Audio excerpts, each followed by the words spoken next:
Had to drop that down. You know what I'm saying? I had to Yeah. drop that down because again, hey folks, it's Thursday. Welcome to a brand new episode of 2DopeMarks, your home for Go Girl Wrestling, and it's your boys. It's D to my right. I'm Brando. We thank you for tuning in. Follow us on YouTube at 2DopeMarks. Follow us on Twitter at 2DopeMarks. Follow us on Threads at 2DopeMarks. Hit the bell on YouTube, get notifications of when we go live, which is traditionally every Thursday night. Mm-hmm. 7:15 to 7:20 Eastern, Ish. 6:15 Eastern ish. I mean Central ish. Ish. For those of y'all in Louisiana, Texas, Oklahoma, Illinois, all my Central Time Zone people. I'm saying. Before we even get into me talking about giving away merch or even discussing things, I have a quick public service announcement. Quick public service announcement, people. I am not retiring from podcasting. Huh? I'm not pulling a John Cena. I am not pulling a AJ Styles and Hiroshi Tanahashi. Nope. Still in the game. Still in the game. Still in the game. You all right? Something I'm we can talk great, about dog. offline? I'm great. You know, it's Thursday. The weekend is almost here. My hair is long as shit. It's not your length just yet, but we getting there. And you know, in a week, and this is the real public service announcement. So next week, me and D will be in the same damn venue at the same damn time, recording the episode of 2DopeMarks, because D is coming to the H for the first time in 2 years to celebrate some friends, engage in a little wholesome debauchery, if you will. Hold up, time out. Did you refer to your home as a venue? I did. Okay. Make sure I heard that I correctly. did. My home is a venue. A chair is not a chair. It's motherfucker. You know how that goes. Okay. Yeah, word to Luther. Also tomorrow, Grammy nominations come out, so it's gonna be a whole lot of fist fighting about people talking about their faves and things like that. And yeah, no, I'm excited to see my boy. I'm excited to see my boy. I'm excited to see my friends from the East Coast come through, because I know we celebrated his birthday last month, but this time, you know, we get to welcome him to the H. And he already told me he has a little bit of a baby itinerary for when he's down here. So that means I'm gonna have to Fucking find some Trill Burger. time.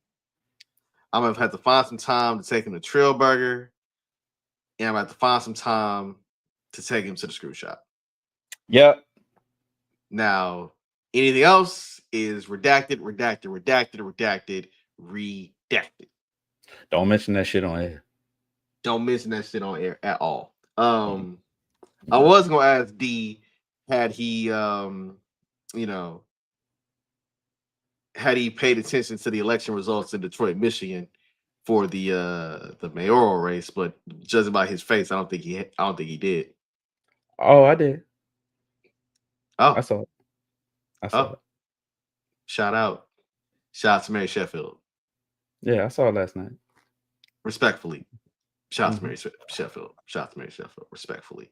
Yeah, we got a jam-packed show. We're gonna go over Saturday night's main event. We're gonna go over the fact that Jade Cargill did exactly what we said she was gonna do. Last week's episode, we are gonna go over how both major companies, are doing some goofy stuff, but we just gotta, it is what it is, and it be what it be. And we got hater of the week, because D's hater of the week just arrived, I want to say, less than a whole hour ago. Right. And right. Our brother is literally on that verge of like, yo. So he didn't hesitate. He didn't hesitate there, man. Because it's Thursday, ain't no real graphs on, and nobody cares about Thursday Night Football. D, I have a question for you before we get into all this wrestling shit. Si, senor. If and I take this from one of my group chats, and I appreciate that group chat 1,000%. If you had to basically teach a class like Victor Perry does with the wrestling club, if you had to teach a class on pro wrestling, what 2 matches are you showing that class for your first as your first lesson? Shawn and Taker in 25. Okay, so it's on Mania 25. And then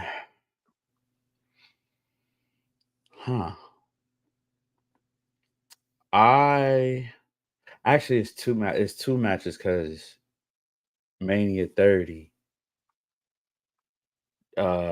Daniel Bryan against Triple H and Daniel Bryan against Randy Orton. And no, squash that. Sasha Bailey won. Sasha Bailey won. Okay.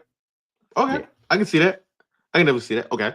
Sasha Bailey won and Michaels Taker from Mania 25. All right. I can definitely see that. So in the group chat, somebody was like, you know what, ain't no wrestling on. Let's just go ahead and just drop like whatever, match you would want to watch. And they said we starting with Final Four from 1997. That is the main event of the In Your House pay-per-view involving Shawn Michaels lost his smile, which led to Final Four. Right. Involving Vader, Bret Hart, Stone Cold Steve Austin, and The Undertaker, aka the Final Four participants in the 1997 Royal Rumble. Okay. And I was like, oh, okay. Because to them, that was one of their favorite matches all time, right? Okay. So if I were teaching a course on pro wrestling and wanted people to kind of tap in and see what this is all about, I am going to go with Shawn Michaels versus Undertaker, Hell in a Cell. Okay. Where he lost his back. No. He lost his back in the casting. No, that was the casting match. Yes, yeah. He got his ass whooped. He got his ass whooped. And then I would probably show any match between Ricky the Dragon Steamboat and Ric Flair from 1989. Okay. Reason why is I would show Hell in a Cell just to give you an idea of what it looks like when one man gets his comeuppance and still finds a way to win. Right. And the second is what makes pro wrestling look like an art form? And I'm like, it's Flair and Steamboat. It's definitely Flair and Steamboat. Also, I will give myself, if I could apple slap myself, I'll definitely apple slap myself because I said last week that Coal Miner's Glove match was my favorite Halloween style gimmick match. Yeah. That's on me. My bad. I rewatched that match. That match was not that great. It wasn't that great? It was not that great. It was, again, this is Jake Roberts coming in thinking he going to get the bag from WCW after leaving WWF. The contract got a little sour and shaky. And you're like, okay, Jake Roberts in the main event. What we see we're going to do. And basically, I forgot that the Coal Miner's Glove was a precursor to Thing Here on a pole match. Okay. Yeah. So I take that back. I got an honorable mention. I take that back. So wait, what is your honorable mention? Bret Owen, WrestleMania 10. Yes. I would. Yeah. Bret Owen Mania 10. I'd even must say, we talking Mania openers. You give me Rhea, Bianca, Io from this year's Mania. You give me Daniel Bryan versus Triple H. Like, we can go on and on. Yeah. But I said that to say because again, this is Golden Girl Wrestling. Shout out to Ashe, shout out to Reality Wrestling, shout out to Fight Club, shout out to all the independents, shout out to Righteous Reg. This is a cheap ass plug. I'm gonna give you that right now. Shout out to Righteous Reg. He dropped his his BW 500. Let me make sure I get this exactly right because I don't want to misquote my boy. I don't want to misquote him at all. I know some people got a little bit upset because again, it's a man who made a list, and you know how that shit go. Yeah. So the man dropped the BW 500, right? Which is 500 of the best black pro wrestlers in the world. I will definitely, again, I will save this and share this with the class because that's what you do when you have shows. You share it with the class. So I also, because D is D, he uploaded a very funny clip that we will be definitely using tonight to basically break down the shenanigans from tonight. So the good old BW 500 is headlined by the longest reigning TBS World Champion Mercedes Moné. Now I know it's a hard read. I know it's a hard read, right? But that is how the BW 500 looks. I will merely blow it up on my side and I'll read it off to you because hey, brother put in work. Okay, brother definitely put in work, and we have to salute that man for putting in that work, right?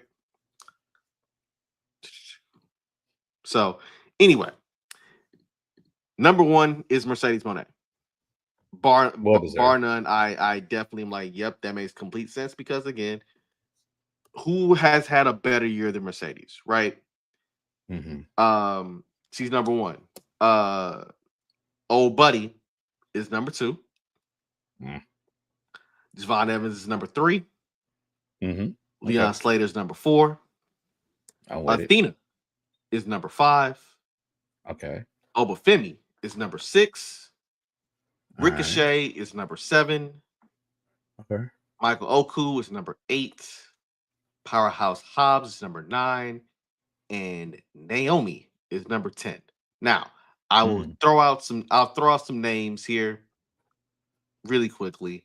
Darius Carter is number 13. Ricky Saints is number 16. Trick Williams, 18. Willow Nightingale, 19. Man like Darice is 22. Khan is 27. This is me accidentally skipping over Bobby Lashley, who is 24. Carly Bravo is 28. Sean Dean is 29. Maya World is 30. Stephen Wolf is 31. Leo Rush is 32. Isaiah Big Bad Broner is 33. Cedric Alexander is number 34. AJ Francis 37. Brian Keith, Swisher Haas, is number 40. Shelton Benjamin, 42. Jade Cargill, 43. Nyla Rose, 44. She needs to be on AEW television more, by the way. A lot more. Xavier Woods and Kofi Kingston are 46 and 47. Carmelo Hayes, 48. Anthony Bowens, 49. Duke Davis is 51. Alex Kane is 52. Now, and one more just for the road. Jocelyn Navarro is number 54. And, one more. Sorry. Montez Ford is 58. That's us going over the BW 500. Just select names. From Reds' rankings, real quick, fast. Anything stand out to you?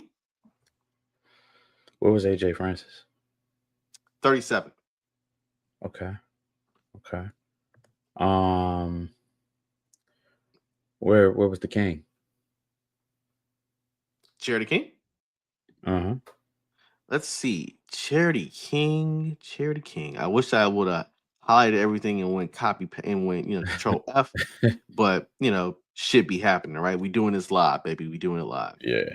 The King. Ooh. She is not in the first 100 upon scroll. Oh. Shout out to Callie Armstrong at 108 and Darius Lockhart at 105. Okay. Let's see. Oh, and Dino's 149. Okay. Again, this is me literally reading. Frontman Jasi is at 168. Nikki Blackheart's at 185. I'm pretty sure she'll be higher next year. Yeah, most definitely. Trisha Doors 93. Ray Hans 94. Mm-hmm. Suge D 76. Billy Dixon 74. Oh, 70. Sorry. Okay. She's 70. Okay. Top 70, which is pretty damn good. Pretty pretty damn good. I'm with the shits. Okay. Yeah, I'm definitely with the shits on that end. Definitely with the shits on that end. Again, I think Reg definitely got shit right. He got shit right. If you think about it, Mercedes has literally been TBS champion the entire year. She's won belts in every single promotion. She has had standout matches in every single promotion. She's done what she's done the thing. So she deserves to be number one. Not even gonna hold you there. Oh, Buddy being number two. Okay. Okay. Ain't gonna fight. I ain't gonna fight it. Javon Evans and Leon Slater being 3-4 makes total damn sense. Yeah. Total sense. So yeah, again, this is what happens when you're not putting out a project, you're not putting out a list haphazardly. You are definitely putting your time and effort, and you watch matches, you watch people do what they do in the ring, on the mic, et cetera, and you see how they carry themselves. And I think that what Reg did here is something that a lot of people who do these type of lists need to take notes from. Like you don't write the shit and make the shit. Take your time and do the shit right. Right. Now that makes a lot of sense. I mean, for the most part, 500. That means you're watching a lot of wrestling to have 500 wrestlers of color. You know what I mean? A lot of wrestling. Yeah. And for all intents and purposes, hey, that man does it. Like between Grapsody and everything else in between that he does and works on. Mm-hmm. Hey, he did some things that I may not have had the bandwidth to do, but definitely some names on this list I've seen. I ain't got the time. There are names on this list I have seen. There are names on this list I have recognized and appreciated their work. And I think that this is something that you just gotta hey man, tip of the caps to him. I look forward to seeing the day where Darius Carter is in that top 10. I look forward to seeing Charity King also being in that top 10. 2025, 2026. And by and large, man, hey, maybe next year's the year we actually get to see Montez Ford, live up to that potential we've literally been thinking he's had for 5 years straight, right? Like we were like, yo, Montez, get a single push. Montez, at least make him U.S. champion. Something or another. Just give him something that he can really sink his teeth into. Because if you were just like, oh no, dog, nah, that ain't gonna work for y'all. That ain't gonna work. Nah, I feel you on that one. I feel you. Hopefully, the new year brings in new shit, new attitude, new creativity, and new writers. Well, that's another story for another day. But D, let's get back to Saturday, man. A lot of wrestling shit happened. First and foremost, Saturday night's main event took place. We had 4 title matches. We basically felt like a Night of Champions solid card on paper. And then I don't know if it's a curse with Saturday night's main event. I don't know if it's a hey, this is what we do since we got these last couple dates on Peacock sort of thing. But and I said this before. I said this last week when our boy Young C was in the comments on YouTube. Saturday night's main event is not meant to be shocking. It's not meant to be provocative. It's just a show. And that sucks when you have both of your world titles being defended on the show, the women's world title being defended, and the IC title being defended.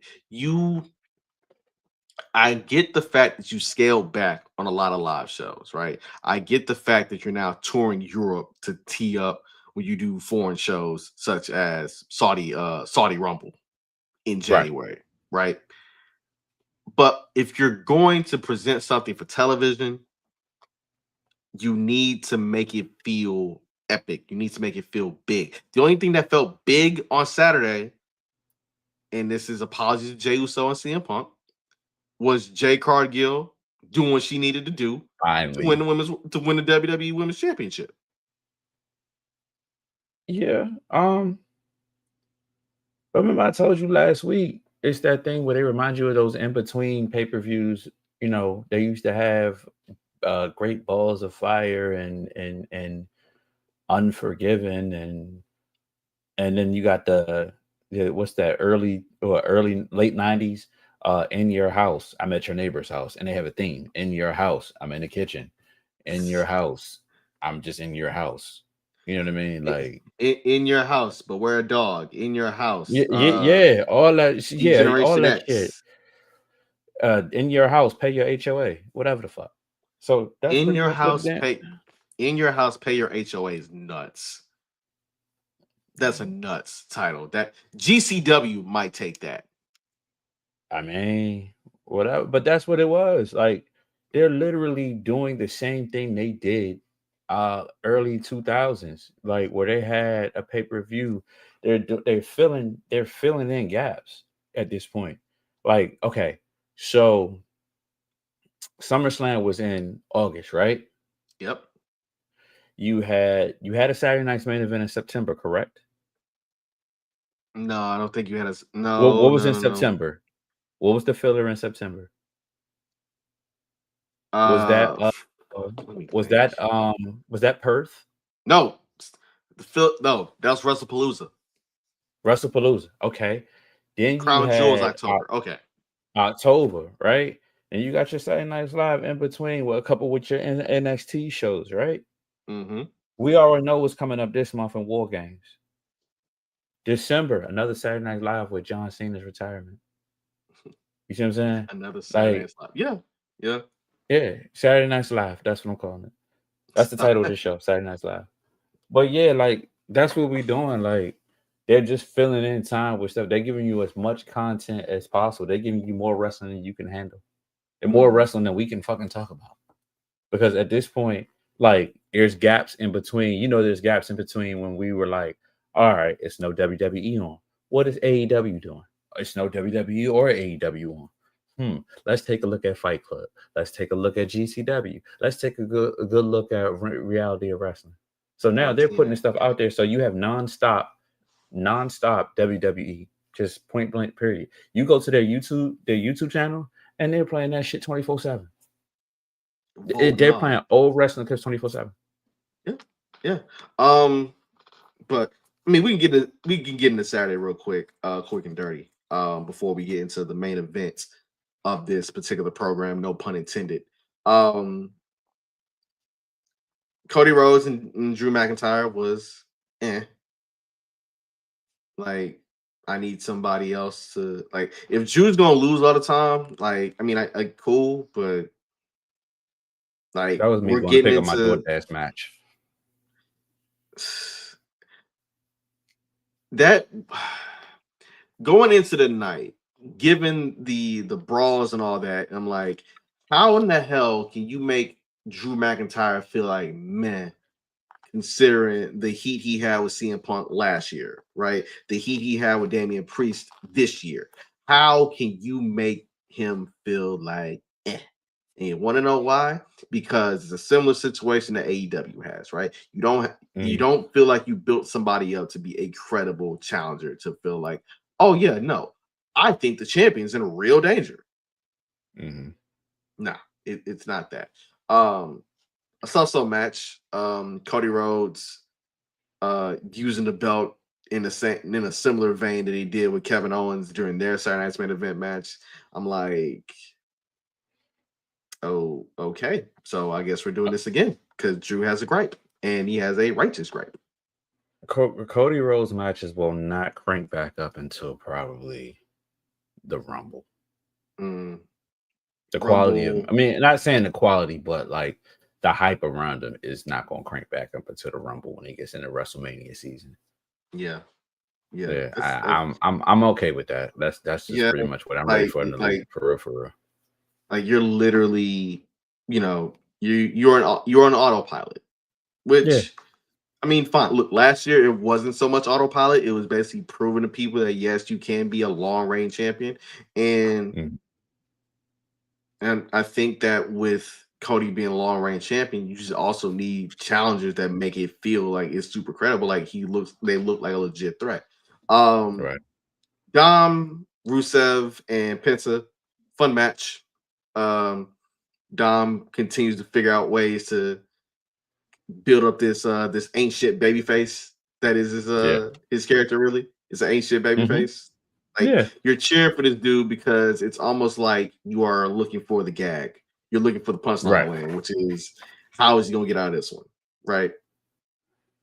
It's very entertaining. You know what I mean? Absolutely. It's pretty much Eddie Guerrero. He's still a heel, but how is he going to cheat? Because it's entertaining. Exactly. I'm with the Um shit. yeah. Let's get into Jade Cargill. We Mhm. said last week that Jade has shown herself to say, yo, I'm here and you gotta pull the trigger with Jade now. You can't just feed her to Tiffany again. And to be fair, Tiffany had a long reign. We both thought it was you know what I'm Too saying? long. We thought it was too long. We both thought Tiffany was better suited as a heel. And you fed her into the Jade Cargill from AEW. The Jade Sure Cargill did. who is not here for none of that karate shit, like she told Tay Right. Mello. The Jade Cargill who had the baddie section, the Jade Cargill Bring back the fucking baddies. who went roughshod over the whole joint before she left the company. Um, and a fire ass scar to boot, right? I guess Mm. you could say Nia Jax has helped put two people in elevated stratospheres just by accident. Becky Lynch when she broke her nose, When punched and her in now the Jade nose. Yep. Cargill with the scar. So Yeah. Jade is world champion. Jade, we know the end game with her is her versus Bianca at WrestleMania. I'm with You it. know it. I know it. I'm wholly with it. I said this on Twitter. If you're gonna let Jade be Jade, like I'm going to talk my shit and beat up all your favorites because they can't touch me in this ring. Give her the baddie section back. Make Last Yeah. Legend her lieutenant and I'm basically with be it. like, oh, you can't beat none of us. I'm with it. Hey, yeah, hell, take B Fab out of it too. Like, if I want to create a 3-woman stable for SmackDown, you give me Jade, you give me Lash, and you give me B Fab. B Fab can turn on Mi Shin because Mi Shin can be like the first challenger to try and get the belt off Jade. And Jay's like, Yeah. my lightweights can handle Oh, you. they cooking over And there, come to find boy. out, Is that the sequel? Is this a sequel to one of our favorite soap operas? is it a sequel to Braids of Our Lives? Yeah. I mean, a WWE studio production. This is the Braid of Our Lives. One of the greatest things I ever created for this show. I swear to God. Yeah. Um, Yeah. do I My trigger think finger this? was a little itchy. I know. It's been a while. It's been a while. Yeah. I believe it can be a sequel to Braid of Our Lives, right? Hmm. Because again, Bianca and Jade still have not spoken to each other since They Naomi have not. basically shoved that girl off a loaded dock onto a car. They ain't said Man. shit. And now Man. basically Bianca can be like, dang, you won the title. You know, I'm healed up. I'm coming after you. And then Jay can look at her like, excuse me, you ever tell me that you were sorry for bringing this person into my life? It's coming. Did you ever tell It's me coming thank soon. you, congratulations for winning the title? No. I'm just waiting for that time. Right now, I feel like they're gonna feed a lot of people to Jade. They're gonna Mm-hmm. feed her. Mm-hmm. Like the only people that Jade should have a lengthy match with, hear me out. Charlotte Flair, Alexa Bliss. because those are the only two baby faces of a certain elevation that I can see it with. She just Well, beat the right. shit out of Tiffany. She just dogged Tiffany Stratton, right? That's one. She is a little bit higher than Julia, clearly, right? And Julia is a fine United States champion. Zelina Vega, I'm sorry, Zelina is now managing her husband. So, like, that don't make sense as heel versus heel, right? Right. Nia Jax is Nia Jax. You gonna try and make Nia Jax a babyface? You will not. You will not. You will not. We just said Mi Shin is somebody you can feed to Jade. B Fab is probably gonna turn on Mi Shin to join our idea of what the new baddies should look like. Fair. The Last Legend. You know what I'm saying? Kiana James occasionally wrestles, but she manages Julia. And they're not going to put Julia anywhere near Jade Cargill. No, they are not doing that at all. And then Candice LeRae is going to be doing what? Exactly. Is that all the women on the SmackDown roster that I just named? For the most part, yeah. Like, but remember what I said. If you're gonna bring up, like you said earlier, if you're gonna bring up Last Legend, right? You're gonna have to bring up somebody else too. That's when you bring Jordan Grace up. Like I said last week, you got to bring Jordan Grace up because they got her in purgatory right now. Like, she's literally has been TNA's juggernaut, but then she comes over to NXT and signs with WWE, and she basically hasn't done not much of nothing. So, by that regard, would you do Jay versus Jordan at Saudi? No, because you don't want to feed her you don't want to feed her that early. You Saudi, you talking about for the Rumble? Yeah, for the Rumble.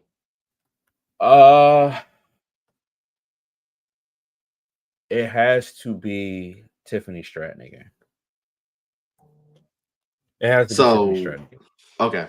So does Tiffany go through the Rocky IV montage and train to try and get a lick back? Because as you can see, when it comes to qualified monsters like Stephanie Vaquer and Jade, it's nobody else. It's nobody else that can qualify for it. All right, it's nobody else. There's nobody else up there. Just to think about it for real. Like, unless like, I mean, you're not gonna bring JC Jane up to feed to her. You know what I mean? Nope. She still got to take them passes. You're not. Yeah. So at this point, right now, it's Tiffany Stratton for a while. They're going to keep that going for a little bit until they can't no more. They're gonna keep it going until they can't no more. Yeah, because you and I both know what the end game is. And buddy, we are going to be front row and center in our respective living rooms. Absolutely. Because you know how we feel about going to Mania again for Vegas. Shitting me. Going to Mania again in Vegas. You shitting me. Yeah. I got the Hulu bundle. As somebody who has YouTube TV and is not necessarily having a very fun time with this whole dispute, I'm good. Yeah, man. I'm good on it. Yeah, man. So with all that being said, with Jade or whatever, like let's tap into like the main event with Jay and Punk. We knew exactly what they were going. We knew exactly that they were going to win. I mean, that Punk was going to win. We knew that. Yeah. Like, it was, the writing was on the wall. You know what I mean? Like, let's play devil's advocate. What would have happened if Jay would have won the title? Where would that have gone for him, in your opinion, and where would that have gone for Punk? Where that would have gone for Jey Uso is, so you've done it now again. But what is Big Cuz thing about this? Because he can't congratulate you because he told you he want to see your ass at Christmas, right? Right. Still got the Vision on your ass. You still got Logan Paul on your ass. You now would have Logan Paul on your ass. And basically, you're right back where you were before you lost the title to Gunther. You're literally right back there, right? And now you might have a little bit of an interesting wrinkle with your brother, but now in that regard, if Jey Uso is a champion, CM Punk is once again chasing, then CM Punk's now in purgatory. 1,000% in purgatory, because there's nothing. Again, Seth Rollins diving to do a coast-to-coast headbutt and messing up his shoulder throughout the Mania plan that would have been Punk versus Rollins one last time for the World Heavyweight title, or even Rollins versus Roman, right? Threw that out the window. So you mean to tell me you're just gonna have him go one-on-one with Logan Paul for what? For nothing? Him versus LA Knight for another #1 contendership? Like, nah. And so yeah, it was obvious. Yeah, it was obvious. Now, the talk of that wasn't even CM Punk winning the World Heavyweight title. It was Jey Uso in that ring. So let's talk. Let's talk, right? I said last week that as a character, Jey Uso is printed money. You ain't got to worry about him whatsoever, because catchphrase, good looks, and been around for 20 years, right? Bell to belt. We know that as a soloist, he is Mace after the Harlem World album. Yeah. In that you'll get some great verses, you'll get some one-offs, but it ain't gonna hit it's not gonna hit like it ain't gonna hit like Harlem World. It feels so good. That's horrible. Right? You remember Double Up? I don't. That's the point. Exactly. You know what I'm saying? I don't. It's like at all. It's like Master P albums after Ghetto Dope and MP The Last Don. I forgot about MP The Last. That was the green one, right? Yeah, that's the green one. That's the retirement album. Yeah. And then he came out with other ones.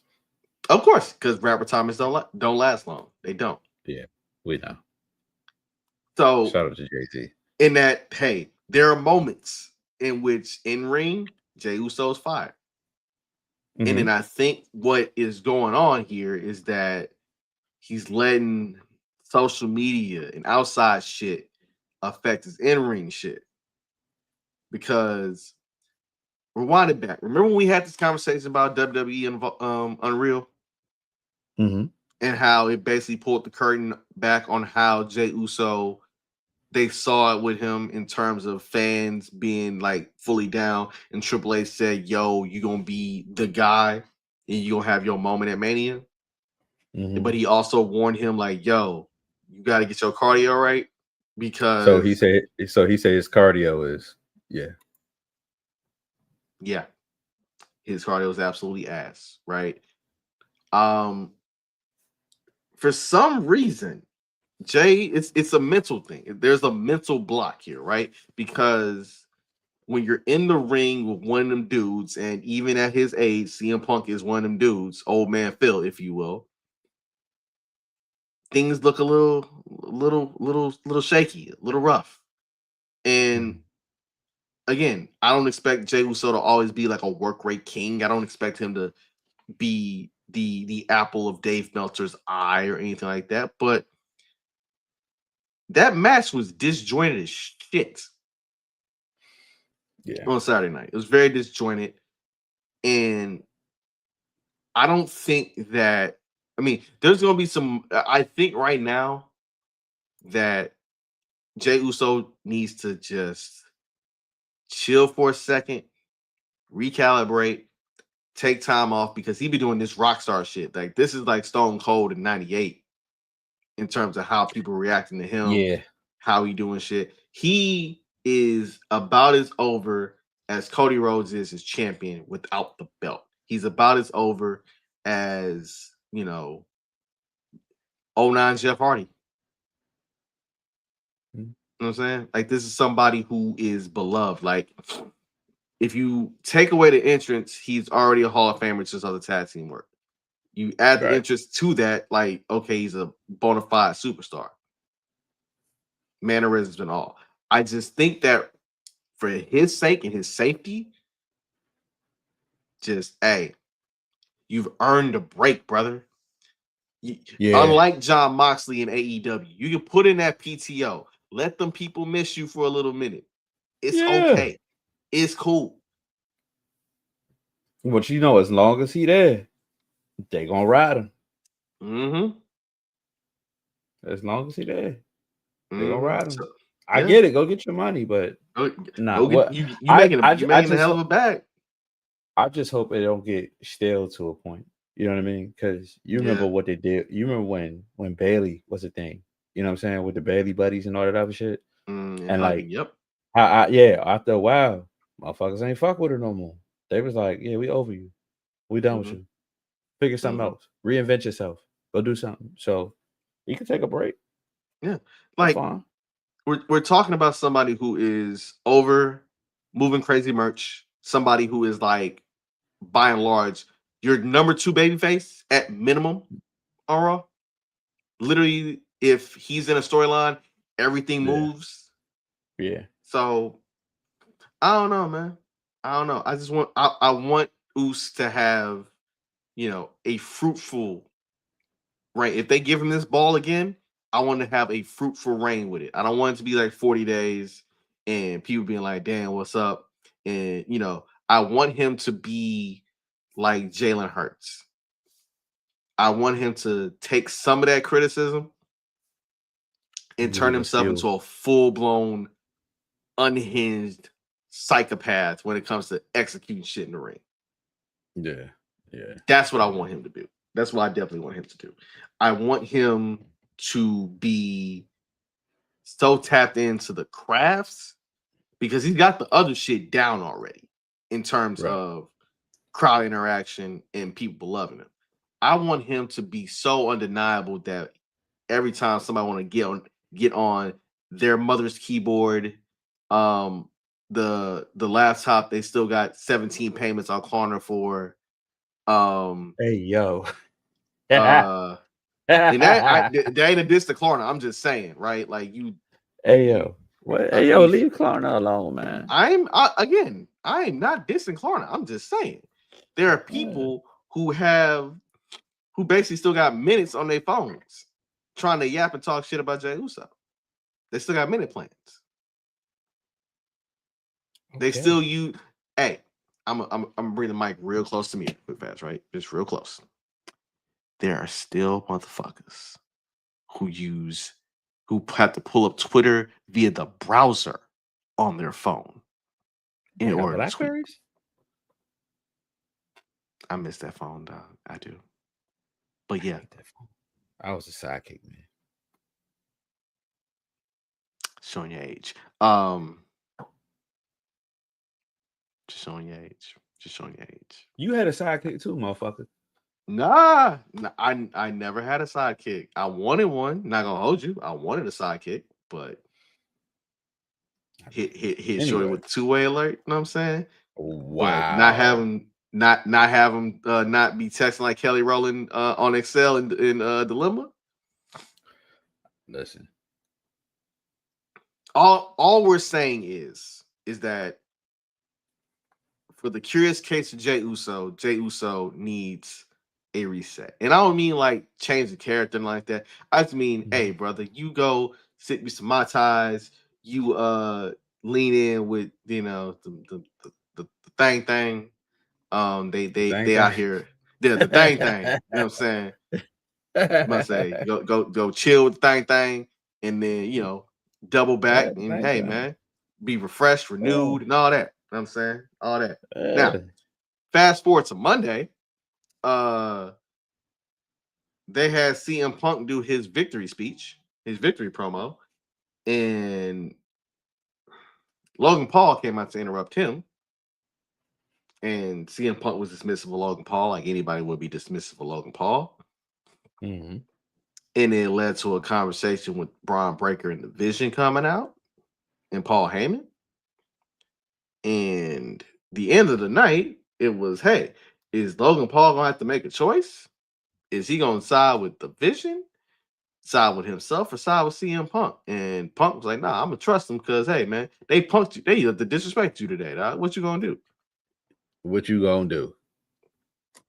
Ride with the people who disrespected me. Apparently, that's what happened to close out Monday Night Pretty Raw. much. Because again, if you are asking me as a black man in 2025 to cheer for Logan Paul doing anything, you are out of your fucking mind. That man is destined to be a heel forever. I ain't gonna lie. Forever. Between him and his brother, get him another 20 to 30 years. Them motherfuckers will fuck around and run for president and might win. Speaking of his brother, Tank Davis fucked that fight up, and I'm glad I'm in a weird way. In a weird way, I'm happy that it ain't happening. I also want Tank to get his shit together too. Please do, Adrian Broner Jr. Please. And you got way more skill than AB did. Please get your shit together. Way more.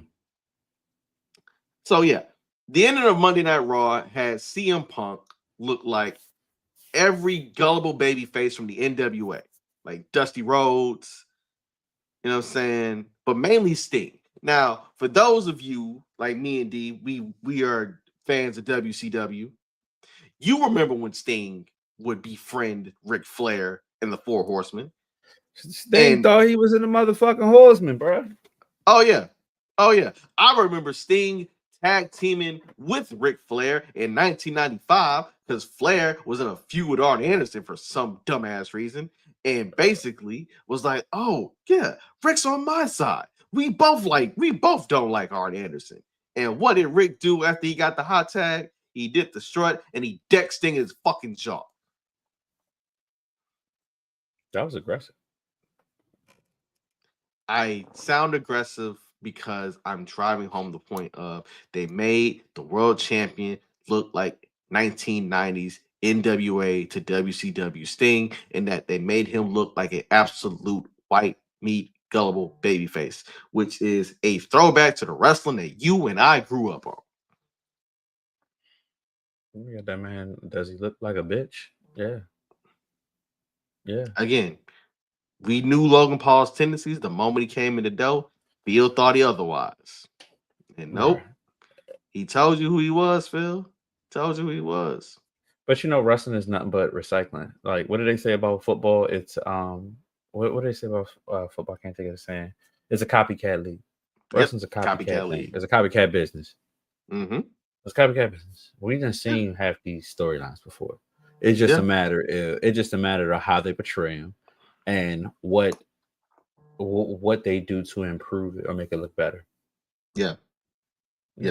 So I'm good. I'm good on that. You're just trying to sell me Logan Paul and CM Punk because you ain't got nobody else right now for him to fight for. All you're really trying to sell me on is you at least now have 3 people for War Games. If you're gonna do War Games, you got 3. There you go. Yeah, you got 3 people. You got Braun, and Paul. Not Heyman. Paul will get in the ring. Logan. I literally just said not Heyman. Logan. You got 3. That's all it was. I mean, look, is CM Punk gonna get his get back? Sure. But you gotta look again. Pro wrestling is about 2 things: making moments and figuring out a way to pivot. And the pivot, after Seth Rollins got his arm jacked up, the pivot is real simple, dog. Hey, I'm not gonna lie to you. I enjoy programs with Logan Paul in because him and the Bloodline was hilarious. Mm-hmm. Him and I enjoyed him and Cena. Mm-hmm. You know what I mean? I like watching. It's entertaining. Yeah, actually, again, he's part of that little stretch in which he's part of that stretch of good John Cena matches. I know it feels weird, but it happened. Yeah. I don't know. So I hold don't up know though. how we got here, but we did. So on Saturday night, you saw the whole thing about when John Cena announced there's gonna be a tournament and it started on Monday, right? Like, which we called, by the way, because we yeah, look. Will Ferrell tried to shoot my ass down about that and say it was a dumbass idea, and you did apparently WWE was like, did it? Nah, baby, Why not? we could do this. We can make it happen. Yeah. You just let us know. And I didn't watch all of Raw, but did they announce everybody that was in it? We know Damian Priest versus Rusev is one of the matches. Let me. I don't want to see either one of them against Cena. John Cena. Last time it's now tournament. All right, let's see. First round of matches. Here we go. We got. If y'all don't hurry up, good lord. All right, we know that it's going to happen. We know it's going to happen. I'm literally going to tell you if I want to see them against Cena. By every name. I know. All right. So here we got two matches. We got Rusev versus Damian Priest, which is a match between Raw and SmackDown. And we got Shinsuke Nakamura versus Sheamus, which is Raw versus SmackDown. Now, mind you, it is a 16-person tournament. And it'll be involving people from Raw, SmackDown, NXT, and in Cena's words, people who don't even go here. Which was basically everybody throwing their antennas up and said, "Oh, he's talking about Edge.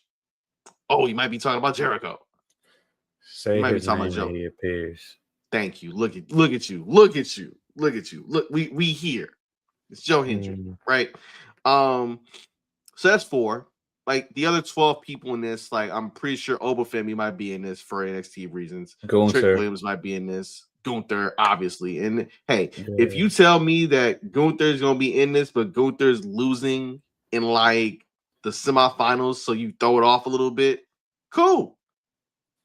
Like again, when WWE has an obvious road, they get to that obvious path, but this is a little too goddamn obvious, dog. Yeah. They might throw a whammy in there. They might. You never know. Like, give me. If you tell me that Obafemi gonna show up and win that, to pass the baton, like, yo, hey kid, you got next. But people ain't going to DC to see no damn Obafemi. I mean, I would, but the consensus is not.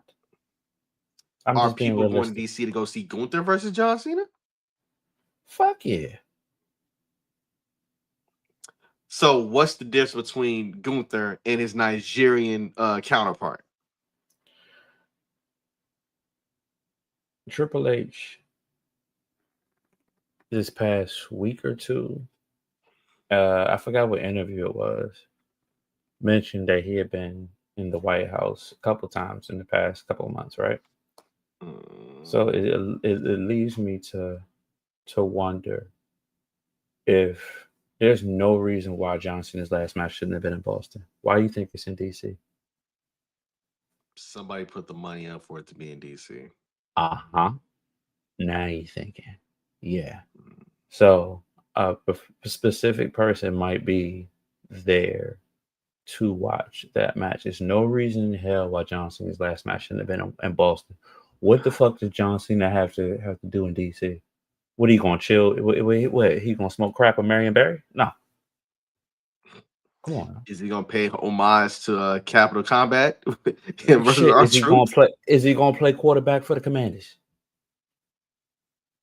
Why you think that shit's there? Think about it. That's look, dog. Look, dog. If that person is gonna be at that event, if that person's gonna be there, if old Vincente is gonna be at that event. Actually, no. You know what? No, they don't need to be there because they're overshadowing John Cena. Yeah. They're overshadowing John Cena. And neither one of them motherfuckers, neither one of them need to be there. And the only reason why the more hefty one that apparently needs a 2-hand push to get into a goddamn helicopter. You out. Between him, all right. Do I want the dude who can't drive versus the dude who can barely spell drive half the time? I don't think either one of them can drive. I don't think so either. But my thing is, like, if he gonna show up, dog, like, I don't need like him being in a skybox and all like that. Like, don't even acknowledge him. Don't acknowledge him. Don't even. But you're gonna have to do it anyway. Why'd you do this? Why? I was having a good night. We were having a very fun show. No, it's not. It's not even that, because I just sat there and thought about. I sat down one day and just thought about, why is this shit in fucking DC? You know what I mean? What's the purpose of it being in DC? And you know, I love DC, born and raised, but at the same time, like, no, what does that have to do? DC is it a wrestling town? Surely, yeah, to a little bit, but for the most part, like, you would have done it in Boston, or you would have done it at the Garden, or one of the big four pay-per-views. Mm-hmm. You got a Saturday night's main event in Chinatown, DC, on Peacock. Why? John Cena's last match in DC. I'm not knocking. I appreciate it. Can't afford the tickets, but I'm still watch it. My point is, why in DC? There's a reason why. But going back to the question that you originally asked me, if certain people are there, unfortunately, I will want to see it. You will want to see it, but it's not going to be over for me. And I swear to God, I hope I'm wrong. I love to be proven wrong. What if they booked this like they did the Deadly Game tournament, right? Mm-hmm. Because the Deadly Game tournament was basically one night, and arguably some of the best WWE storytelling ever. If you go back and watch that Deadly Game tournament, that's Survivor Series 98, some of the best storytelling they've ever done, right? I say that because if you're having a tournament like this, somebody has to get over. Somebody gradually has to get over. Somebody has to be along the lines of, oh shit, I think the crowd's behind him. Oh shit. Right. I think even John Cena is like in the back, like, nah, that's the dude. That's the one, right? He ain't gotta do all that for Gunther. You don't need a whole tournament to rehab Gunther. It just depends. Like, and he said people, but I honestly, that might be a segue for Jericho. I don't want to see his old dusty ass either. I don't. For what? Why are you here? All I know is WWE has an idea of who they want John Cena to end his career with, right? They have an idea. Mm-hmm. However, they might pivot. And if hope they pivot do. to somebody that makes complete sense and got the crowd on it behind them and all that, all right. The last tournament that Triple H got right was the Cruiserweight Classic, dog. Let's think that. Absolutely. If you book this shit like the Cruiserweight Classic to a point where the likes of Cedric Alexander and Kota Ibushi can get over, but the only reason why you didn't necessarily have either of them win it is because they didn't sign the contract like Grand Metalik or TJ Perkins did. Yeah. That's okay, fine. But you have to have that, right? I think where this might differ between the CWC and giving it the sort of prestige it deserves is because the CWC was a standalone thing. Right. They got to fit this shit in between Raws, SmackDowns, NXTs. Yes, it's a 16-man tournament. It is literally, hell, if the first round starts next Monday, then when is that event in Boston? Because that's when the finals will be, I guess. Yeah, I think so. So I think when's the Boston show? Is that right before War Games? Because War Games is what you call weekend. Oh no, my apologies. Guess what? What's that? Monday is the Boston show. That's when it starts.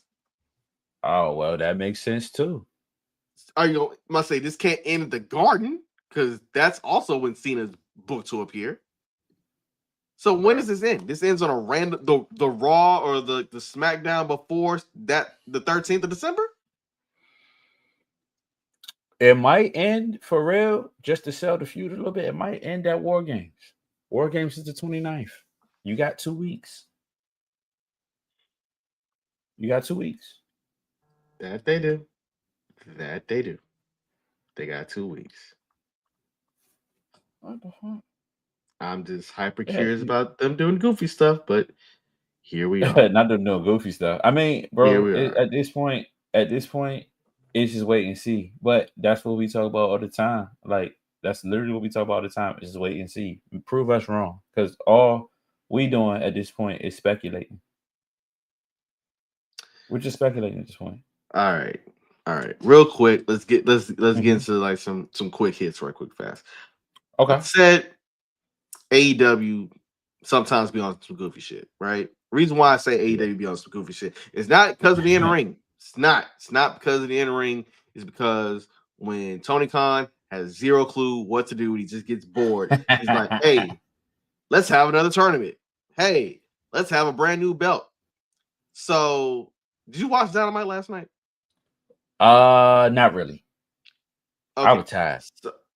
So they announced a brand new mid-card title called the AEW National Championship. I seen that shit. Okay.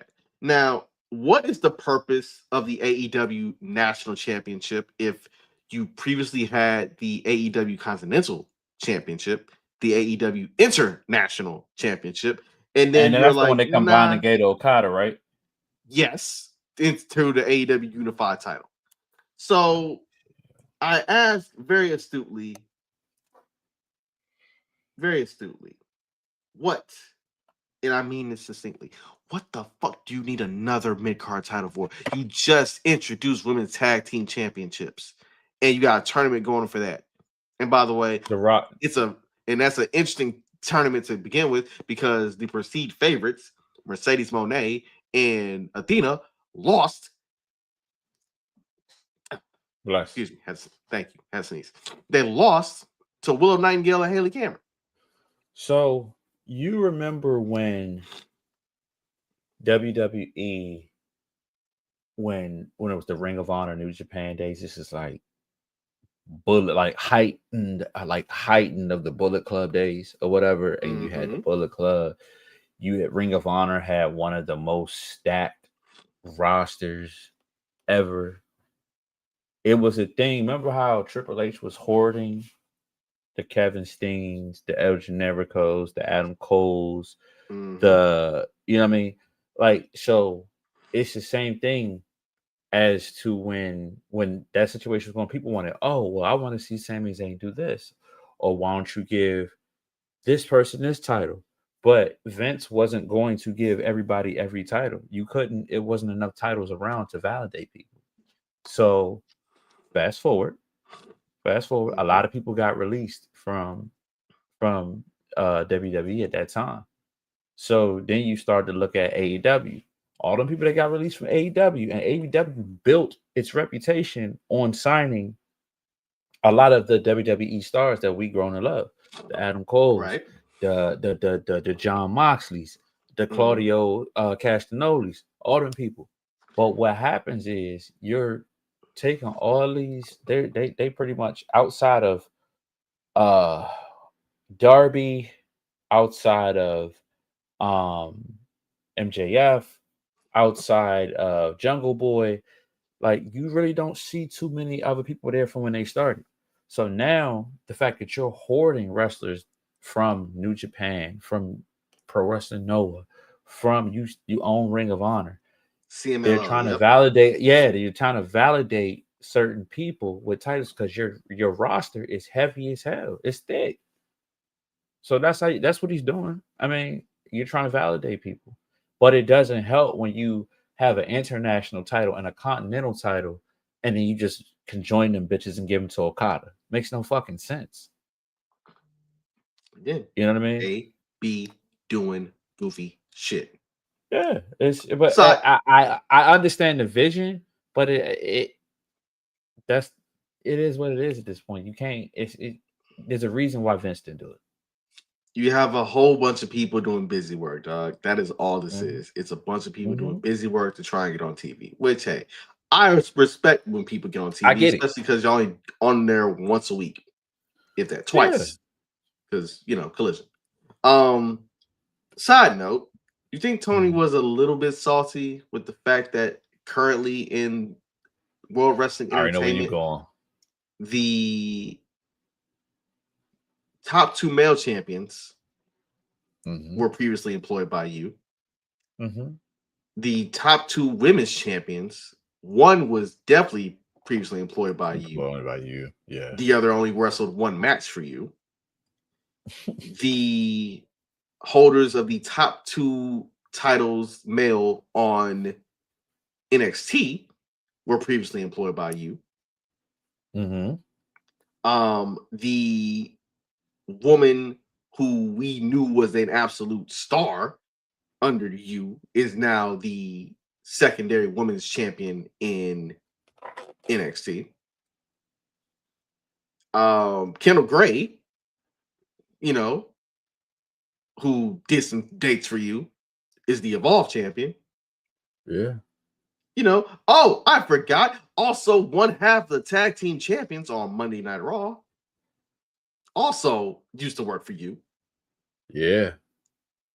Do you think Nick Khan and Triple H sent a phone call to Tony and played D'Angelo's "How Does It Feel" before hanging up?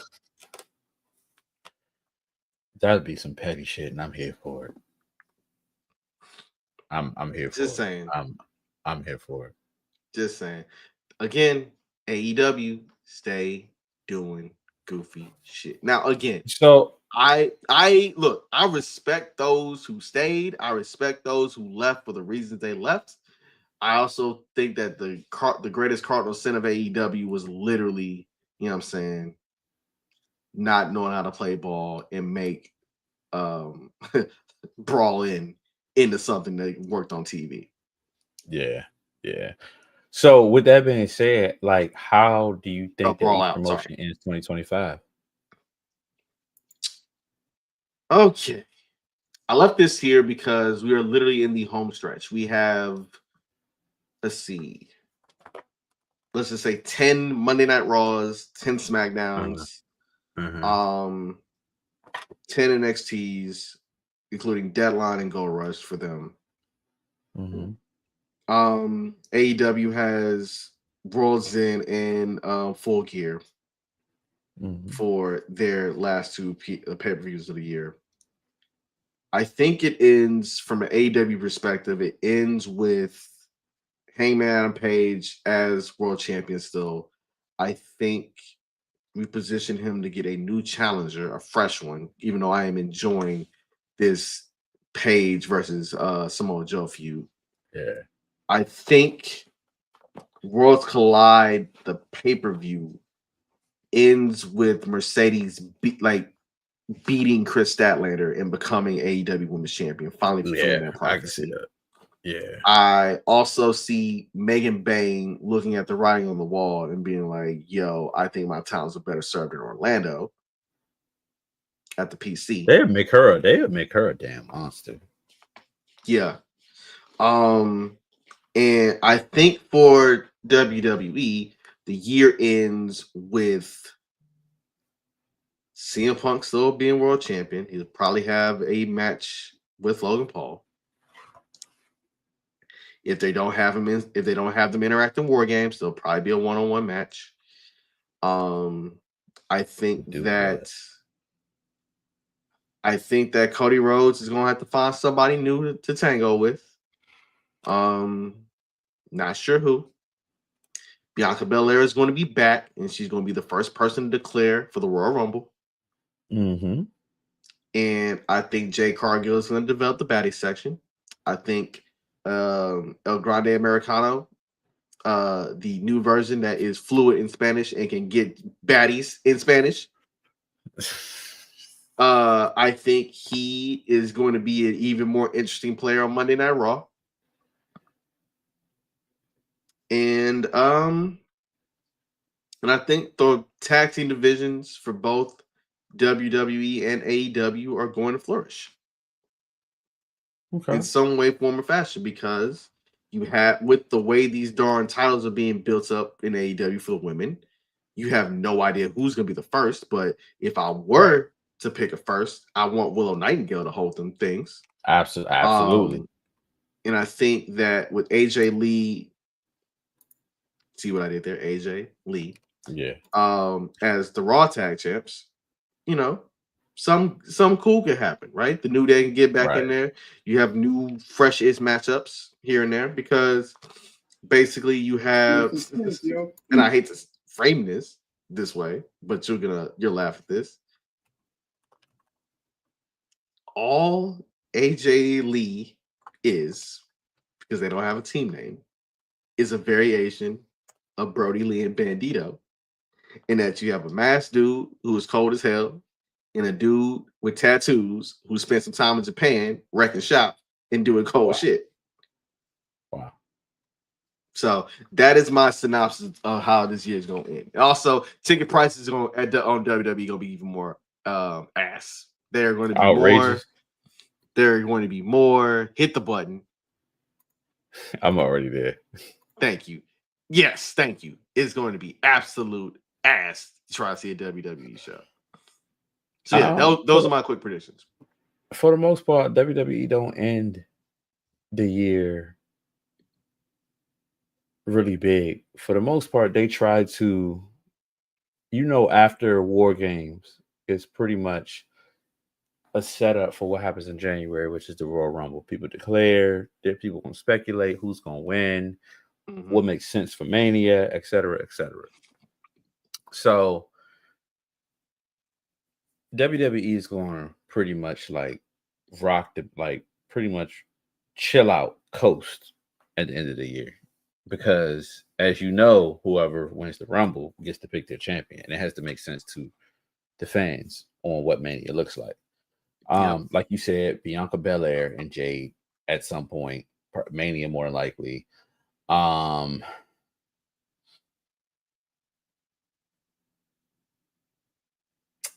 You know what? I'm going to throw a curveball out there.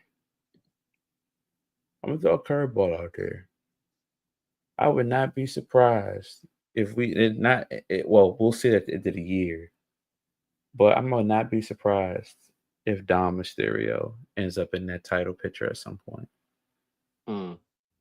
Okay. But also to the point where to just say that a lot of fans are pretty much going to be still on the Cena just retired kick. You know what I'm saying? Like December 13th is 2 weeks before Christmas, or a week and a half before Christmas. So it's going to be like, all right, like people still going to be thinking about Cena. As far as AEW is concerned, they have two, pay-per-views afterwards, Worlds Collide and Full Gear. I think Worlds Collide is going to be that Takeshita and Okada. But I would rather see them both in the Tokyo Dome early January. Yeah, except for the fact that Takeshita has a unification match. Yeah, I know. Yeah. But if they're smart, they would try to press and try to create a big storyline. So like you said, with Mercedes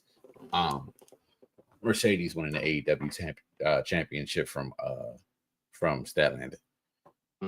As far as Hangman is concerned, I love him and Joe, but I think they're gonna recycle that shit where it comes back to him and MJF at some point. I just got a feeling. But I mean, we'll see. Hopefully they get that shit together. But we know as wrestling fans from years on, it's gonna be a situation where we're not caring what WWE is doing in December. We're worried about what they're doing in January because that's when we all get prepared for Mania. Exactly. Who's gonna fight for the main event? You know what I mean? Like, what are they gonna do main time, between time? Whether it be an extra Saturday night's main event in February, the Elimination Chamber. What does that look like? So, me personally, I'm not really looking at the end of the year for WWE. I'm more so looking at what it's going to look like into January. So okay, you know what that sounds like to me? All I can hear is criticize, criticize, criticize. Don't ask me or mine for nothing. That's what it sounds like. That's what that sounds like. Cut it up a little more. That's what it sounds like to me. Oh, before we get on the hater of the week, we have men Dom Mysterio, supreme hater when it comes to his biological. His daddy fucking him up in some dunks. Just saying, man. Just saying. Right. Look, he asked that man flat out, "Hey, man, keep my father's name out your mouth." In regards to Eddie Guerrero, right? And I was like, "Hey, yo." So Survivor Series is coming up. We get the feeling that there's not going to be a John Cena versus Dom Mysterio match, but we're probably going to get Ray versus Dom one more time. Does this need to be a retirement match in their hometown in the biggest stadium they got in San Diego? Yes. Roll out. Peace out, Ray. King of the Luchadors. My man. For those who don't know, D said yes, it needs to be a retirement match. I agree wholeheartedly. I agree. Mainly because look, that man Rey Mysterio is 50 years old and got injected with the knees Kobe got when he came back from Germany. Bruh, he's still booyaka. How you say it? Booyaka? Right. Yeah. I'm over it. Like let's just sound cook. Just cook it. Let's just sound so cook. Again, I think that needs to happen because if it don't happen, then we just gonna have Ray doing more LWO monologues and shit like that, and we don't need that. You don't need that. I don't need that because if we get that, then hey, who was to enjoy it? Not I, not you. Not even gonna work. Just saying. So, with that being said, I know we gave Dom Mysterio his love as a full-blown hater, but the reality is we also need to give somebody else love for being a full-blown hater and ruining our freaking weeks. I see. Come on in. Hey.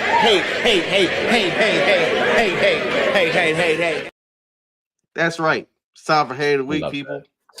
Part of the show where we just, we point some shit out, right? Typically, again, it's a wrestling podcast. Not gonna hold you. It's a wrestling podcast, and wrestling podcast, what we do is talk shit. We talk shit about the world's going on in and outside the square circle. But this segment, we get to talk about anything in the goddamn world. And so, D, I'm gonna let you go first because I've been teasing this all show about how you feel because you had yours right before we hopped on and got on live. So, sir, who is your hater of the week? Let me ask you a question. What is the greatest game of 2013? Grand Theft Auto. Grand Theft 2013, Grand Theft Auto 5. So why in the motherfuck is it taking 12 years?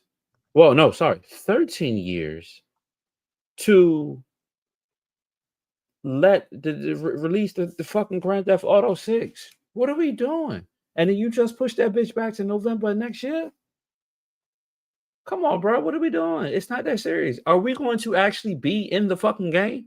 Is that what is that what is needed? Are you going to create your own fucking Grand Theft Auto system where you just play all the Rockstar games? Come on, Rockstar. What is y'all doing? What is happening? I did not think that the news today would mean that I will be playing Grand Theft Auto 6 while sweating out the midterm elections. Bruh, peep this. Grand Theft Auto 5 happened the year my oldest son was born. He has not seen anything else since. He thinks Grand Theft Auto is a great game. Why does it take him? Why is it going to take him 13 years to see another Grand Theft Auto? He'll be a teenager. Think about it. He'll be a teenager. The man was just born now. The next time the Grand Theft Auto, he'll be in fucking high school. Nah, by the time the next Grand Theft Auto drop, he will have a job with health insurance and he'll be calling you complaining about, damn, they got me working this 40 hours a week and this old man with bad breath and he claimed me up a management, but I don't know what he's doing. Probably one of them funky ass people that you be talking about on our t-shirt. Yeah. But don't be musties. The don't be musties? You mean, bam, these t-shirts? Yes, sir. Yes. Okay. I didn't even tell you about this in the beginning in the show. I was saving it for the end. Yeah, we got merch, people. We got merch. We have the 10 Wrestling Commandments t-shirt, including "Don't Be Racist at Shows" and "Don't Be Musty." Those are the first two, right? We have the Bread of Our Lives t-shirt, which is honoring Jade Cargill, Bianca Belair, and Naomi. We have the Celebrate Black Champions t-shirt, shouting out Big E, Kofi Kingston, Ron Simmons, The Rock.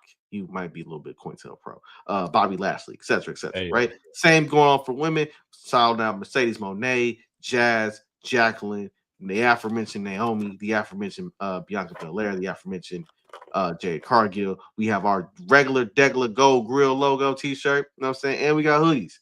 And on occasion, we give away hoodies, we give away merch. We gave away a hoodie last week. Shout out to C. He got the black 2Dope World hoodie. 2Dope So World. Yeah, it's the font. It's modeled off of Super Mario World. Oh, okay. Oh, yeah. That shit. You talking about the one I got? Oh, man. Yes, the black one you got. Yes, sir. Yes, sir. But yeah, that's my hate of the week, man. Same shit. Like, we had to hit a plug in real quick, but that's my hate of the week. Like, what I'm gonna have to qualify for AARP before the next fucking game come on. I ain't got much time in between. What are we doing? Look, man. I share your sentiments. I'll be honest with you. That's gonna be my 40th birthday. Your 40th birthday gift by the time that bitch come out. It'll be 2028, bruh. Okay, so Rockstar Games is D's head of the week. I cycled through my thoughts on this. I was going to think it was Tesla for clearing the way for Elon Musk to become the world's first $1 trillion man, and I'm going to tell you this right now: no welfare weirdo nepo baby like Elon Musk deserves to be a trillionaire. We don't need trillionaires to begin with, right? I thought that it was going to be the Denver Broncos for knocking my quarterback out the game last week. It almost was my football team for somehow not being able to get in the red zone and score a damn touchdown. They've had 10 tries to do it this year, still ain't done it. I hope they win Sunday because I'm gonna be in the building. I almost want to say the state of Texas. The state of Texas almost was my head of the week, strictly because they passed all 17 constitutional amendments via proposition on the ballot. But nah. No. My head of the week is every single person who thought New York City would turn into Mandamistan after Zohan Mandami got elected to be mayor of New York City. Man. Every person that clutched their pearls over this dude, from the billionaire class to the millionaire class to the political establishment, got all their panties up in a bunch, got real lemon booty tight, just like couldn't even put a freaking dot, couldn't even put a freaking tight. God damn. That's how they acted. Why? Because somebody else came through at 34 years old. It was like, hey, dog, all this shit they doing in neighboring states and other countries to help the people is actually working. Why can't we do that here? The man, everybody says they claim that he's I'm not even gonna say the phrase because of course people will look at you like, oh, you up this all crazy. Nah, man, that dude is in line with Franklin Delano Roosevelt. Yeah, like that's his political strategy, dog. And FDR cracked that thing out because hey, there was a whole goddamn Great Depression going around, and basically the government needs to assist the people going through this damn depression. Right? So I would say this, right? Curtis Sewa, the dude with the dude with the red beret. I don't know if you've seen him, D. But yeah, I seen him. Hey, dog, that man has some of my respect. I know he's a Republican. He has some of my respect, mainly because he never let up off Andrew Cuomo one goddamn. Yeah, he was on his motherfucking neck. Look, That man knew he was gonna lose, but he was like, "Look, if I'm gonna lose, I'm gonna get my jokes. Take it down with me. I'm gonna get my get back." The man told Cuomo he was touching fannies and killing grannies. I was like, "Hey, yo, I fear you got a bar off with that one." Just saying. And so Mandami basically took on Cuomo like, you know what I'm saying, like you would somebody who pissed you off, and laid out every single factoid so succinctly that if you heard them shits, you'd be like, "Oh no, this ill."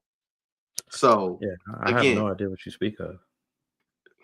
Thank you. Good job pleading the fifth here. So for everybody who ain't the dude ain't even got in the office, mind you, and this is not like 2016 when a complete outsider got to the highest office in the land. It's not even like 2024 when you knew what that complete outsider was. You still brought him back. Right. What this is somebody who has actual sensible plans to help the people of New York City.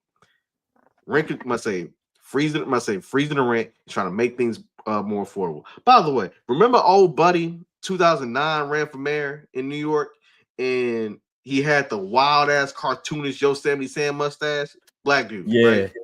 Yeah. Dude named Jimmy, right? Jimmy. Whole Steve's was the rent too damn high. That was his whole Steve. He was a single issue candidate.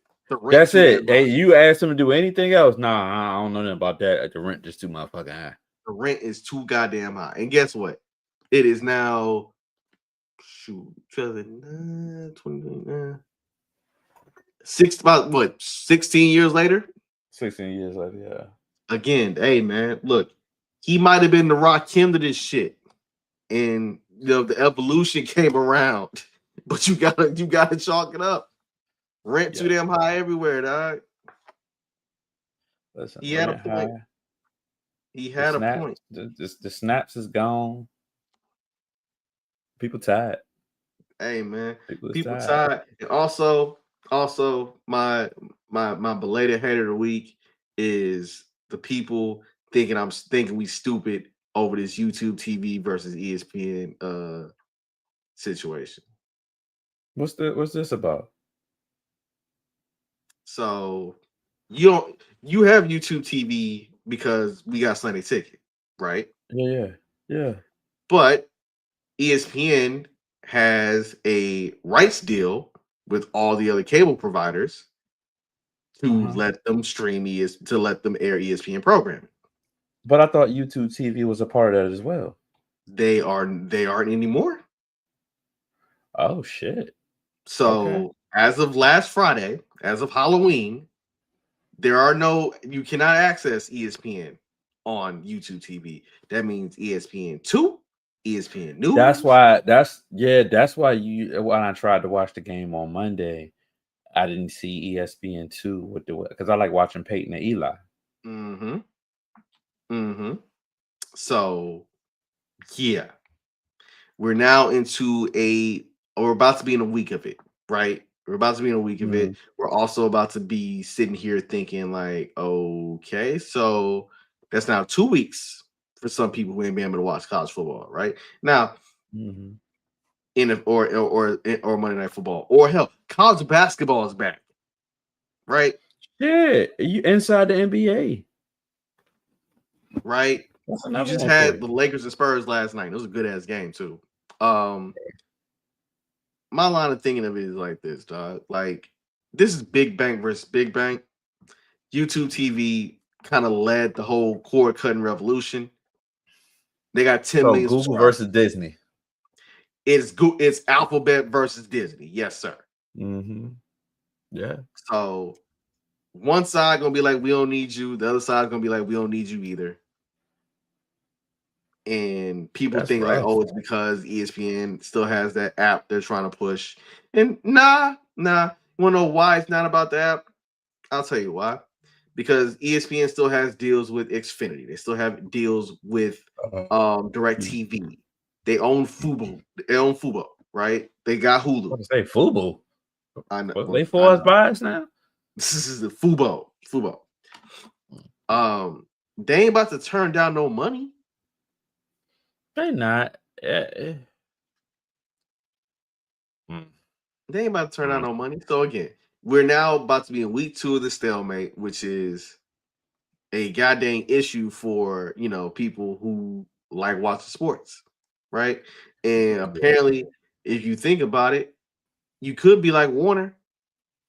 Warner said sports ain't hitting for him on HBO Max the way they thought it would. So the thing is, YouTube TV has the Sunday ticket for one, and they have the MLB League Pass.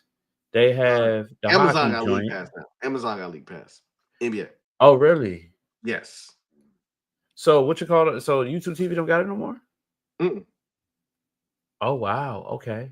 Damn. Damn. I thought they had it. I did too, and I until I did my research last week, and I was like, "Oh, it's Amazon now." Okay. Oh, I'm gonna have to pay. I'm gonna have to pay this bill. Shit. Yeah.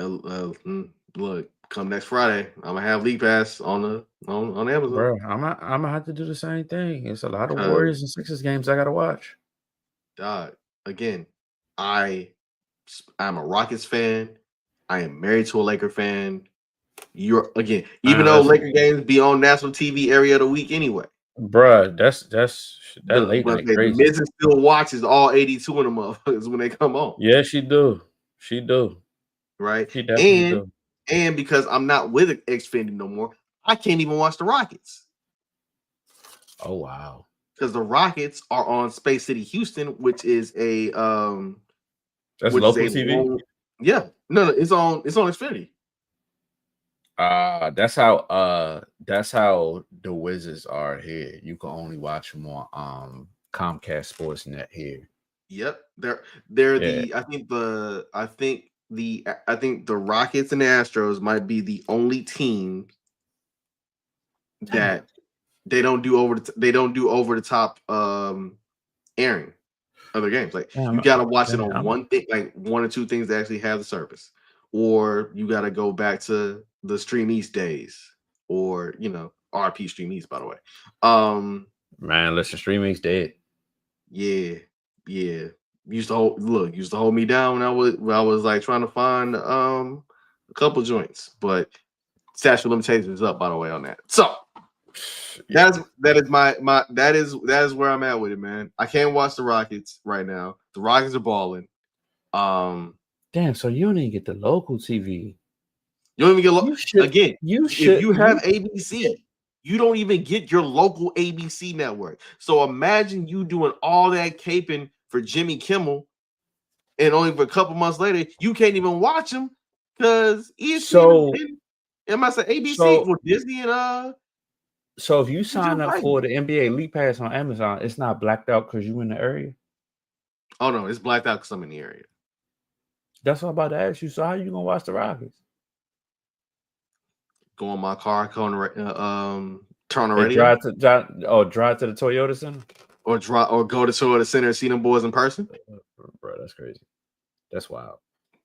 All because I don't want to go back. I watch their team sports.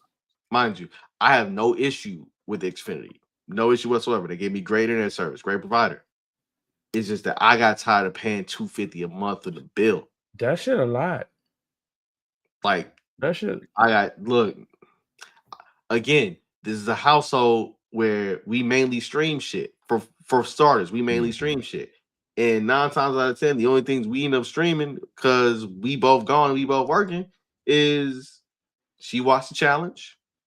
I watch shit that might be like live sports, or say a show or something on that I'm really intrigued by. Okay, cool. I'll be watching TV the same way I used to watch TV. That's crazy. That is crazy. Oh, wow. So yeah, all man.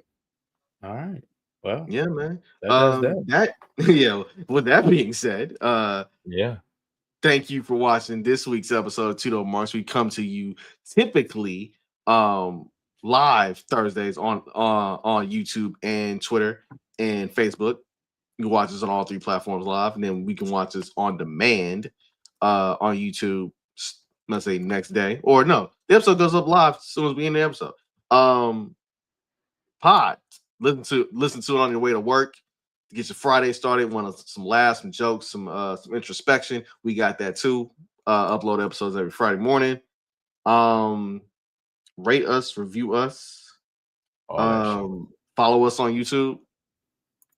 We keep growing in terms of numbers. Turn the notifications on when we go live. You know what I'm saying?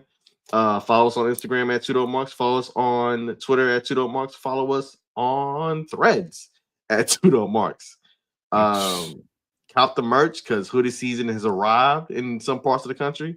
In others, it pump faked because it might be 80 degrees in some parts of the East Coast, and you'd be like, "What the hell?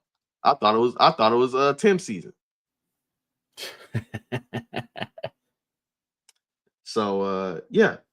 I'm Brando. That is D. He is a fan of the 6-2 defending Super Bowl champions. He is a fan of the Philadelphia 76ers, who are shockingly balling to start this season. Shocking. Don't do that. Dog. Y'all, it's been VJ Edgecombe and Maxey killing and Tyrese Maxey. Yes, I know. Killing boys. Pray for his Miami Hurricanes. Don't do that. I'm not sending shots. I'm just saying pray for the Hurricanes. I ain't praying for none. If they die, they die. Yeah. Because I said before the season started, and I asked him, was the only way they make an ACC championship game is with one of these. Yeah, sure. That's what it is. And Mario Cristobal is making sure you do that, which sucks for you because dog. But I'm not gonna let my man down. Next week we'll both be in Houston recording the show. It'll be a very fascinating experience for us to shoot this show together. It'll probably be our first standing up episode since our instant reactions to Mania 41 night one when we were in Vegas. Yeah. Can't wait, brother. Can't wait to see you. Before we close, say something nice to the people. Howard Roseman is a god. Shout out Jalen Phillips. Shout out to Jair Alexander. Yeah, I'd rather have you out there than Adoree Jackson. It is what it is at this point, dog. Yeah. Well, with that being said, my DoorDash is here. I got to go.